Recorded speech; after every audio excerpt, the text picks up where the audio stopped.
श्रावण मास के शुक्ल पक्ष की पंचमी तिथि को नाग पंचमी का पर्व पूरे भारतवर्ष में श्रद्धा, आस्था और भक्ति के साथ मनाया जाता है। यह पर्व विशेष रूप से नागों की पूजा के लिए समर्पित होता है। मान्यता है कि इस दिन जो व्यक्ति विधि पूर्वक व्रत करता है और नाग पंचमी की कथा श्रद्धा पूर्वक सुनता है, वह दरिद्रता से मुक्त हो जाता है और उसके जीवन में कभी भी धन और अन्न की कमी नहीं होती। भारतीय संस्कृति में सर्पों को विशेष स्थान प्राप्त है। पुराणों के अनुसार नाग देवता पाताल लोक के अधिपति माने जाते हैं। भगवान विष्णु शेषनाग पर शयन करते हैं और भगवान शिव के गले में भी सर्प सुशोभित रहते हैं। ऐसी मान्यता है कि नाग पंचमी के दिन सर्पों को दूध, फूल और धूप अर्पण करने से वे प्रसन्न होकर अपनी कृपा बरसाते हैं। इस दिन खासकर महिलाएं नाग देवता की पूजा करती हैं और अपने परिवार की सुरक्षा, सुख समृद्धि और आरोग्यता की कामना करती हैं। गांवों में लोग सर्पों को दूध पिलाते हैं और उनके लिए विशेष पकवान भी बनाते हैं। नाग पंचमी व्रत कथा। बहुत समय पहले की बात है। एक नगर में एक ब्राह्मण रहता था। उसके 7 पुत्र और एक पुत्री थी।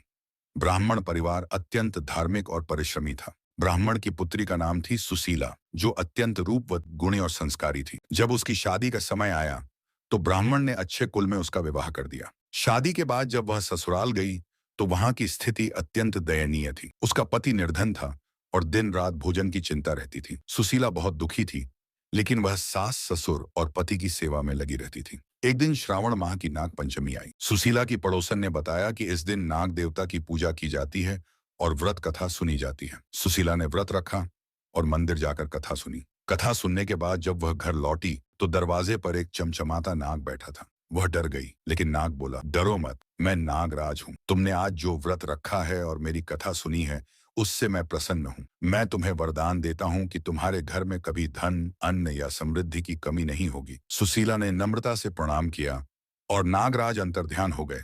उसी दिन से उनके घर में चमत्कारिक रूप से धन, गहने, अन्न और समृद्धि का आगमन होने लगा। जो घर पहले खाली था, अब वह सोने चांदी से भर गया। जब उसके मायके वालों ने यह देखा तो वे हैरान रह गए। उन्होंने पूछा, बेटी, ये सब कैसे हुआ? तब सुशीला ने नाग पंचमी की कथा सुनने और व्रत करने का रहस्य बताया।